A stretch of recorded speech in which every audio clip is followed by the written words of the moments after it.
जय श्री कृष्णा। ये अलौकिक दिव्य चमत्कारी घटना सन 1979 नवंबर की है। सन 1979 में तिरुपति क्षेत्र में भयंकर सूखा पड़ा।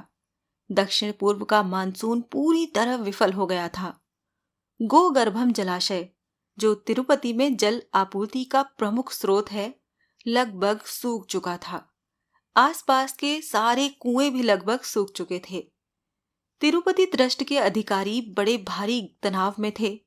ट्रस्ट अधिकारियों की अपेक्षा थी कि सितंबर अक्टूबर की हवाओं से थोड़ी बहुत वर्षा हो जाएगी, किंतु नवंबर आ पहुंचा था। थोड़ा बहुत, बस महीने भर का पानी शेष रह गया था। मौसम विभाग स्पष्ट कर चुका था कि वर्षा की अब कोई संभावना नहीं है। सरकार हाथ खड़ी कर चुकी थी। ट्रस्ट के सामने मंदिर में दर्शन निषेध करने के अतिरिक्त अन्य कोई विकल्प नहीं बचा था। दर्शन निषेध अर्थात दर्शन पूजन अनिश्चितकालीन के लिए बंद कर देना। ट्रस्टियों की आत्मा धिक्कार रही थी कि कैसे श्रद्धालुओं को ये कह पाएंगे कि जल के अभाव के कारण देव स्थान में दर्शन बंद कर दिए गए हैं। किंतु दर्शन बंद करने के अलावा उनके पास और कोई रास्ता नहीं था। विधर्मियों और मूर्ति पूजन के विरोधियों को आनंद अपने चरम पर था। नास्तिक लोग मारे खुशी के झूम रहे थे। अखबारों में लगातार खबरें आ रही थीं कि जो भगवान अपने तीर्थ में जल आपूर्ति की व्यवस्था नहीं कर सकते, वो भगवत मंडल पर कृपा कैसे करेंगे। सनातन धर्मानुयायियों को खुलेआम अंधविश्वासी और सनातन धर्म को अंधविश्वास कहा जा रहा था। श्रद्धालु रो रहे थे, उनके आंसू नहीं थम रहे थे। कुछ दिन और निकल गए, किंतु जल आपूर्ति की कोई व्यवस्था नहीं हुई।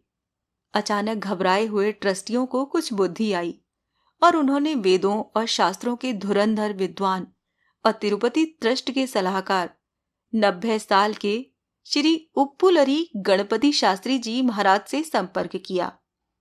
ट्रस्टियों ने महाराज श्री से पूछा कि क्या वेदों और शास्त्रों में इस गंभीर परिस्थिति का कोई उपाय है। श्री उप्पुलरी गणपति शास्त्री जी महाराज ने उत्तर दिया कि वेदों और शास्त्रों में इस लोक की और अलौकिक समस्त समस्याओं का निदान है। महाराज श्री ने ट्रस्टियों को वरुण जप करने का परामर्श दिया। महाराज श्री ने ट्रस्टियों को बता दिया कि पूर्ण समर्पण, श्रद्धा और विश्वास से यदि अनुष्ठान किया जाए तभी अनुष्ठान फलीभूत होगा, अन्यथा नहीं। श्रद्धा में एक पैसे भर की कमी पूरे अनुष्ठान को विफल कर देगी। ट्रस्टियों ने वरुण जप करने का निर्णय ले लिया और दूर दूर से विद्वानों को निमंत्रण भेजा गया। समय बहुत ही कम था और लक्ष्य बहुत ही बड़ा था। जल आपूर्ति केवल 10 दिनों के लिए रह गई थी। 1 नवंबर को जप का मुहूर्त निकला था। तभी बड़ी भारी समस्याओं ने सारे ट्रस्टियों को घेर लिया। जिन बड़े बड़े विद्वानों को निमंत्रण भेजा गया था, उनमें से अधिकांश ने आने के लिए मना कर दिया। किसी का स्वास्थ्य खराब था तो किसी के घर में मृत्यु हो गई थी, किसी को कुछ तो किसी को कुछ समस्या आ गई। वरुण जप लगभग असंभव हो गया। इधर इन खबरों को अखबार बड़ी प्रमुखता से चटकारे ले लेकर छापे जा रहे थे और सनातन धर्म के लोग ट्रस्ट मंडल और तिरुपति बालाजी का मजाक बनाए जा रहे थे। धर्म के शत्रु सनातन धर्म को अंधविश्वास सिद्ध करने पर तुले हुए थे। ट्रस्ट के अध्यक्ष श्री प्रसाद साहब की आंखों में आंसू थे। उन्होंने रो रो कर हृदय से प्रभु वेंकटेश से प्रार्थना की। सारे ट्रस्टी और भक्तों ने भी प्रार्थना की। सभी ने प्रभु से प्रार्थना की, क्या वरुण जप नहीं हो पाएगा? क्या मंदिर के दर्शन बंद हो जाएंगे? क्या हजारों लाखों साल की परंपरा लुप्त हो जाएगी? नवंबर के महीने में रात्रि विश्राम के लिए मंदिर के पट बंद हो चुके थे। मंदिर में कोई नहीं था और सभी चिंतित भक्त अपने अपने घरों में रो रो कर प्रभु से प्रार्थना कर रहे थे। और तभी ठन ठन ठन तिरुपति मंदिर में भगवान वेंकटेश के श्री विग्रह के ठीक आगे जो बड़ा सा घंटा है, वो अपने आप हिलने लगा और उस घंटे के नाद से पूरा तिरुपति शहर एकदम आश्चर्य से उठ खड़ा हुआ। मंदिर रात्रि 12 बजे पूर्ण रूप से बंद हो गया था। फिर ये कैसी घंटे की आवाज आ रही थी? कोई भी जीवित व्यक्ति मंदिर में रात के 12 बजे रहने का संभव ही नहीं है। तो फिर ये घंटा किसने बजाया? कोई जीव जंतु मंदिर में प्रवेश नहीं कर सकते क्योंकि सारे द्वार बंद थे। तो फिर ये कौन है? मंदिर के मुख्य कार्यकारी अधिकारी श्री PVR प्रसाद के नेत्रों में आंसू थे, क्योंकि केवल वो जान पा रहे थे कि ये केवल घंटे की आवाज नहीं है, ये भगवान ने अपना संकेत दे दिया है मेरे वरुण जाप की सफलता के लिए। रात के 1 बजे इस घंटे की आवाज से मानो प्रभु सबसे कह रहे हो, चिंता मत करो, मैं हूं तुम्हारे साथ। दूसरे दिन सुबह से ही वरुण जाप हेतु अनुकूलताएं मिलनी आरंभ हो गईं। जिन विद्वानों ने आने में असमर्थता व्यक्त कर दी थी, उनकी उपलब्धि के समाचार आने लग गए। 8 नवंबर को पुनः मुहूर्त निर्धारित कर लिया गया। जो विद्वान अनुष्ठान से मुंह फेर रहे थे, वो पूरी शक्ति के साथ अनुष्ठान में आ डटे। वरुण जाप 3 दिनों तक चलने वाली परम कठिन वैदिक प्रक्रिया है। ये प्रातः लगभग 3 बजे आरंभ हो जाती है।